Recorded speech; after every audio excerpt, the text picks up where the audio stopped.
Assalamualaikum guys, apa kabar? Welcome back to my channel USB Academia.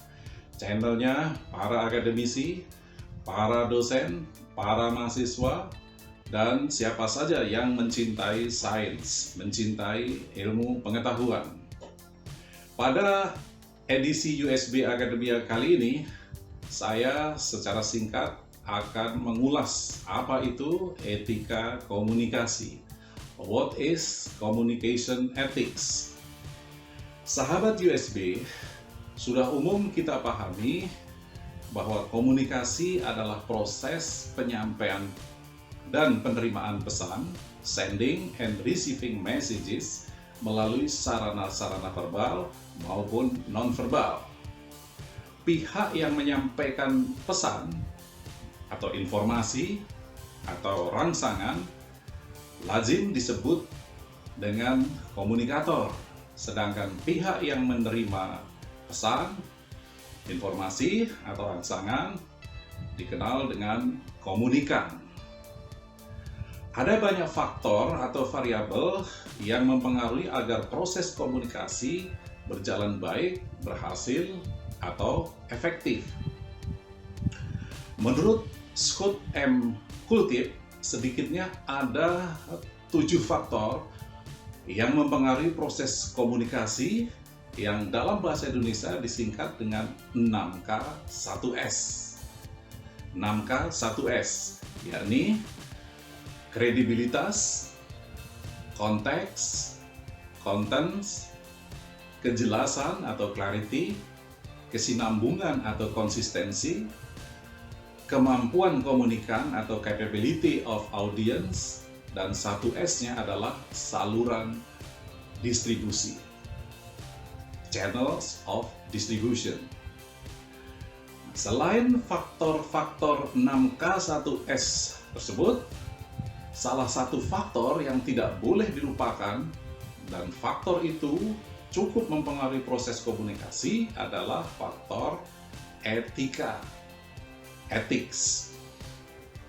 Begitu pentingnya faktor etika dalam dunia komunikasi, sehingga dalam disiplin ilmu komunikasi dimanapun di seluruh dunia selalu dipelajari pokok bahasan etika komunikasi, communication ethics atau ethics of communications. Etika memainkan peran vital dalam proses komunikasi. Sebab itu, ketika kita berkomunikasi, kita harus mempertimbangkan apakah kata-kata atau tindakan yang kita lakukan itu bermanfaat atau berbahaya bagi orang lain atau tidak. Lantas, apa itu etika komunikasi? What is communication ethics? Sebelum menjawab pertanyaan ini, terlebih dahulu kita pahami apa itu etika. What is ethics? Para pakar komunikasi pada umumnya menyimpulkan bahwa etika adalah seperangkat prinsip moral yang mengatur perilaku seseorang atau pelaksanaan suatu kegiatan. Sedangkan moral itu sendiri menggambarkan nilai-nilai khusus seseorang mengenai apa yang benar dan apa yang salah, apa yang baik dan apa yang buruk. Dengan etika, tindakan yang dilakukan seseorang selalu didasarkan pada rasa hormat atau respect pada diri sendiri terlebih dahulu, dan juga respect pada orang lain dan respect pada lingkungan. Etika sebagai disiplin filosofis adalah pendekatan sistematis untuk menganalisis dan membedakan apa yang benar dan apa yang salah, atau apa yang baik dan apa yang buruk. Dalam konteks ini, etika sering dikaitkan dengan perilaku yang benar dalam bidang kegiatan atau profesi tertentu. Misalnya, ada etika dalam bidang jurnalistik, disebut dengan etika jurnalistik, etika dalam bidang kedokteran, etika kedokteran, dan seterusnya. Dengan demikian guys, etika komunikasi secara umum berkaitan dengan moral good presence atau moral principle presence dalam segala bentuk komunikasi yang kita lakukan. Apakah itu komunikasi antar personal, komunikasi melalui media massa, atau komunikasi digital yang sedang ngetren akhir-akhir ini. Etika komunikasi adalah seperangkat prinsip moral yang mempengaruhi proses komunikasi. Etika komunikasi berfokus pada bagaimana perilaku kita diatur oleh moral kita tentunya, dan bagaimana hal ini pada gilirannya mempengaruhi cara kita berkomunikasi dengan orang lain. Moral tentu saja tidak pernah terlepas dengan konteks budaya, sehingga seringkali berbeda budaya atau culture biasanya akan membedakan pula prinsip-prinsip moral atau etika yang dianut suatu masyarakat. Namun demikian, ada prinsip-prinsip umum etika yang diterima semua konteks budaya atau prinsip-prinsip umum etika yang berlaku universal. Prinsip-prinsip tersebut diantaranya ada 4 ya. Pertama, memastikan kejujuran dan keterbukaan, ensuring honesty and transparency. Komunikasikan hanya apa yang kita ketahui sebagai kebenaran. Dalam hal ini mungkin kita masih dianggap tidak etis meskipun hanya 1% saja dari apa yang kita katakan itu salah. Jadi yang 99% itu menjadi sia-sia apabila ada 1% saja yang kita sampaikan adalah bukan sesuatu kebenaran. Menjadi sepenuhnya transparan juga berarti membangun representasi yang jujur. Ungkapkan semua detail yang terkait sekecil apapun yang kita lihat, asalkan itu suatu kebenaran. Kejujuran dan kebenaran adalah prinsip paling inti dalam sebuah komunikasi yang etis. Kejujuran dan kebenaran. Yang kedua, pahami audiens atau komunikan kita. Understanding our audience or our communicants. Jangan lupa bahwa komunikasi selalu dua arah. Komunikasi bukan hanya tentang bagaimana kita menyampaikan pesan, tetapi juga tentang bagaimana feedback yang kita terima. Sebab itu, sebelum berkomunikasi, kita perlu bertanya pada diri sendiri tentang pertanyaan-pertanyaan seperti ini. Siapa audiens atau target komunikasi kita? Seberapa jauh latar belakang pengetahuan yang mereka miliki? Apakah ada cara yang lebih mudah atau lebih efektif untuk mengkomunikasikan informasi yang ingin kita sampaikan? Yang ketiga, menghormati kerahasiaan atau privasi, respecting confidentiality and privacy. Rahasia dan privasi adalah topik yang hot, sehingga kita sangat mudah atau siapapun sangat mudah terbawa suasana, apalagi ketika ada message yang berpotensi sensasional. Tetapi dalam berkomunikasi, kita harus selalu pastikan tidak melanggar privasi individu atau mengungkapkan informasi rahasia mengenai seseorang atau organisasi atau kelompok. Hormati dan jaga kerahasiaan mitra komunikasi kita. Faktor keempat adalah memilih waktu dan tempat yang tepat.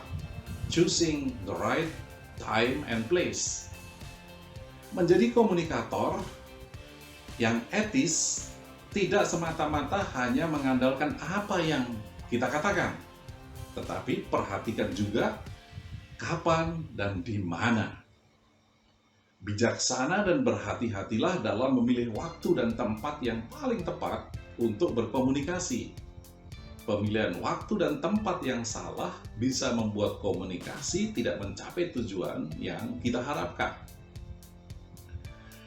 Nah, dalam komunikasi antar pribadi guys, selain keempat prinsip dasar etika yang berlaku umum tersebut, ada beberapa etika yang juga perlu kita perhatikan. Pertama, Jadilah pendengar aktif, be active listening. Agar komunikasi menjadi efektif, perlu bagi kita untuk selalu proaktif mendengar pembicara, sehingga kita dapat mengajukan pertanyaan ketika ada poin yang tidak sepenuhnya kita pahami. Yang kedua, bicaralah tanpa menghakimi. Speak not judgmentally.